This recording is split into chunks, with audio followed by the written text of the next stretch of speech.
চাই, আপনারা অক্টোবর মাসের 18 তারিখে পেঁয়াজ গেল 160 টাকা, এলসি দিলেন না, আইপি দিলেন না, অনুমোদন দিলেন না। নভেম্বর মাসের 25 তারিখে পেঁয়াজ গেল 109 টাকা 10 টাকা, তখন অনুমোদন দিলেন না, এলসি আমদানি করলেন না। এখন ডিসেম্বরের প্রথম সপ্তাহ থেকেই বাংলাদেশের পেঁয়াজের কৃষকের ভরা মৌসুম। আসসালামু আলাইকুম। ওয়ালাইকুম আসসালাম। কাকা কেমন আছেন? আলহামদুলিল্লাহ ভালো আছে।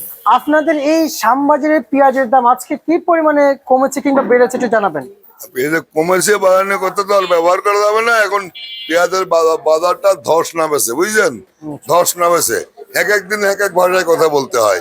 কারণ হচ্ছে এত পরিমাণ এলসি, এই বাণিজ্য উপদেষ্টা, কৃষি উপদেষ্টা এত পরিমাণ এলসি ইম্পোর্টার দিয়ে দিয়ে আমদানি করে, বুঝলেন, 25 টাকা 30 টাকা কেজি, 40 টাকা কেজি আপনার কস্টিং পড়েছে এলসি পেঁয়াজ, আর বাজারে বিক্রি করতে 60 টাকা 65 টাকা।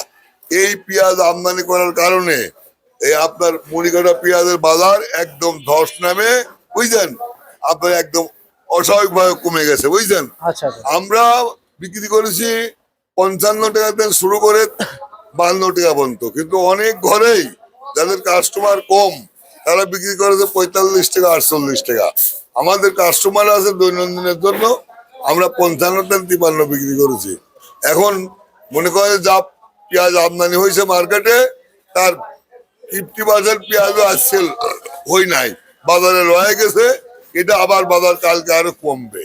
আর হচ্ছে আমি আপনার মাধ্যমে জানাতে চাই, মাননীয় বাণিজ্য উপদেষ্টা মহোদয়, কৃষি উপদেষ্টা মহোদয় এবং খামার বাড়ি যত ডক্টরেট ডিগ্রি নিয়ে বিদেশ থেকে যাবতীয় কৃষি পণ্যের উপর ডিগ্রি নিয়ে এসে বসে আছেন, সেই সব ঊর্ধ্বতম কর্মকর্তাদের উদ্দেশ্যে বলতে চাই, আপনারা অক্টোবর মাসের 18 তারিখে পেঁয়াজ গেল 160 টাকা, এলসি দিলেন না, আইপি দিলেন না, অনুমোদন দিলেন না। নভেম্বর মাসের 25 তারিখে পেঁয়াজ গেল 109 টাকা 10 টাকা, তখন অনুমোদন দিলেন না, এলসি আমদানি করলেন না। এখন ডিসেম্বরের প্রথম সপ্তাহ থেকেই বাংলাদেশের পেঁয়াজের কৃষকের ভরা মৌসুম। বাংলাদেশে 13টা ডিস্ট্রিক্টে 91টা থানায় 415টা ইউনিয়নে পেঁয়াজ রোপণ করা হয়েছে, অর্থাৎ লাগানো হয়েছে। এত পরিমাণ ফলন হয়েছে যে 3 মাস, ডিসেম্বর, জানুয়ারি, ফেব্রুয়ারি, মার্চ, এই 4 মাস পেঁয়াজের ভরা মৌসুম। পেঁয়াজ চোখের থেকে, মাঠের থেকে বাজারে আমদানি হবে। আর এই ভরা মৌসুমে ভারত থেকে পেঁয়াজ এক ধরনের স্বার্থলোভী ব্যক্তির স্বার্থে লোভী ইম্পোর্টারেরা ব্যক্তিগত লাভের জন্য পেঁয়াজ এলসি করে নিয়ে আসি বাংলাদেশের বাজারে আমদানি করে বাজার 6 লাভ করে ফেললেন। কোন ভাষায় বলবো আমি যে কৃষকের কি পরিমাণ ক্ষতি করেছেন, কৃষকের কি পরিমাণ ক্ষতি করেছেন। গুটি কয়েক ব্যবসায়িক বিদেশের পেঁয়াজ নিয়ে আসি কৃষকের পেটে লাথি মারিছেন, আর কি পরিমাণ ক্ষতি করেছেন এটা আমার ভাষা জানা নাই। তবে পেঁয়াজের গতবারও পেঁয়াজের কৃষকেরা কোটি কোটি টাকা লস খাইছে, দিশেহারা হয়ে গেছে। এবারও আলুর ব্যবসায়ীরা কোটি কোটি টাকা লস খাইছে, অর্ধপাগল হয়ে গেছে।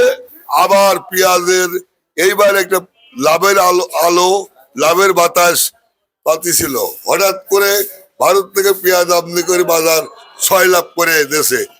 একটা বারও ভাবলো না এদেশের কৃষক আমার ভাই, এদেশের কৃষক আমার চাচা, এদেশের কৃষক আমার পিতা। এই দেশের কৃষকের বাসায় রাখি আমরা মাল বিদেশের আমদানি করে তারপর লাভবান হয়। দেশে যখন ক্রাইসিস ছিল তখন আমদানি করলেন না। এখন দেশের ভরা মৌসুম, এখন আমদানি করে দেশের কৃষক যত ছিল তাদের আপনার ব্যাপক ক্ষতি করলেন। এমন ক্ষতি করলেন যে কৃষকের অর্থনৈতিক অবস্থা পঙ্গু হয়ে গেছে, এমন পঙ্গু হয়ে গেছে যে ছেলেমেলে স্কুলে পাঠাবে, কলেজে পাঠাবে, ভার্সিটি পাঠাবে। কৃষকের ছেলেমেলেই তো শিক্ষিত হয়, ডাক্তার হয়, ইঞ্জিনিয়ার হয়, সে অবস্থা রাখলেন না। কৃষকের অর্থনৈতিক অবস্থা পঙ্গু হয়ে গেছে। একটা পণ্যের উপর লস খালি কৃষক বাঁচে। আপনার আলুর উপরে লস, রসুনের উপরে লস, পেঁয়াজের উপরে লস, মূলোর উপরে লস, কফির উপরে লস, মানে মূলত বাংলাদেশে যে পণ্য উৎপাদন হয় প্রায়টাতে দুই একটা বাদে প্রায়টাতে কৃষকেরা লস খেল।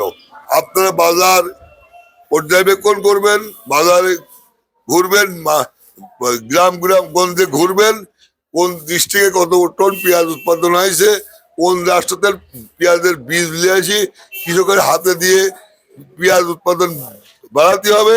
এই দেশে আপনাদের আর কোনো পেঁয়াজ আমদানি করবেন না, রসুন আমদানি করবেন না, আপনার কোনো ফল আমদানি করবেন না, বীজ আমদানি করবেন। বীজ আমদানি করে কৃষকের হাতে দিয়ে কৃষকের পাশে দাঁড়াবেন, কৃষকের সার ভর্তুকি দিয়ে দিবেন, পানি ভর্তুকি দিবেন, তেলে ভর্তুকি দিয়ে কৃষকের পণ্য উৎপাদন করাবেন। পণ্য উৎপাদন করালে পণ্য যদি এই দেশে কৃষি পণ্য উৎপাদন করে এই দেশের যদি গেলে আপনার হয়, মানে যত কৃষি পণ্য আছে এই দেশের চাহিদা মিটা বিদেশে রপ্তানি করতে পারলে তবেই গিয়া বাংলাদেশ সার্থক হবে, তবে গিয়া দেশ সার্থক হবে। কৃষকেরা কৃষি পণ্য উৎপাদন করে দেশের চাহিদা মিটা বাইরে রপ্তানি করে ডলার আমদানি করে, আচ্ছা তবেই গিয়া দেশের উন্নতি হবে। আচ্ছা কাকা, আজকে এই যে মুড়ি কাটা পেঁয়াজ কত কত বিক্রি ছিল? এটা 52 টাকা, 51 টাকা, 60 পয়সা, 51 টাকা এরকম বিক্রি হলো। আচ্ছা সর্বোচ্চ বাজার কত গিয়েছিল? সর্বোচ্চ বাজার গেছে 56 টাকা, নিচে গেছে 51 টাকা। আচ্ছা আচ্ছা আচ্ছা আচ্ছা। আজকের বাজারে এই মোটা হাইব্রিড পেঁয়াজ কত যাচ্ছে? এটা হচ্ছে 52 টাকা দেন 50 টাকা। এটা হলি ভারতের নাসিক প্রদেশের বীজ, ওই বীজ নিয়ে আসি এই দেশে রোপণ করে লাগানো হয়েছে। বিঘা ফুট 125 মন 30 মন করে হয়েছে। আর এই যে আলু কত কত? আলুর দামের কথা কয়েন না, আলু নতুন আলু 9 টাকা থেকে 11 টাকা, পুরান আলু 7 টাকা থেকে 8 টাকা। আলু জি আচ্ছা, আজকে বাজারে বিক্রি চলছে? জি। আচ্ছা, আর অপর দিকে কাকা আলুর বাজার কি বাড়বে?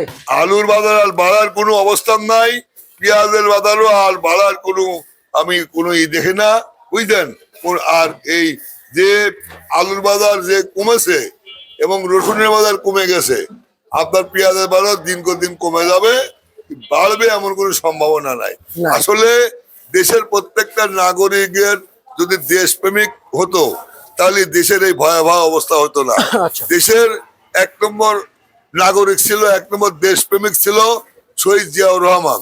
উনি দেশের জন্য, জাতির জন্য, কৃষকের জন্য অক্লান্ত পরিশ্রম করে উনি জীবন দিয়ে গেছে, তাও জাতিক একটা পর্যায়ে নিয়ে চলে গেছে। উনি বাংলাদেশকে বিশ্বের দরবারে মুখ উজ্জ্বল করার জন্য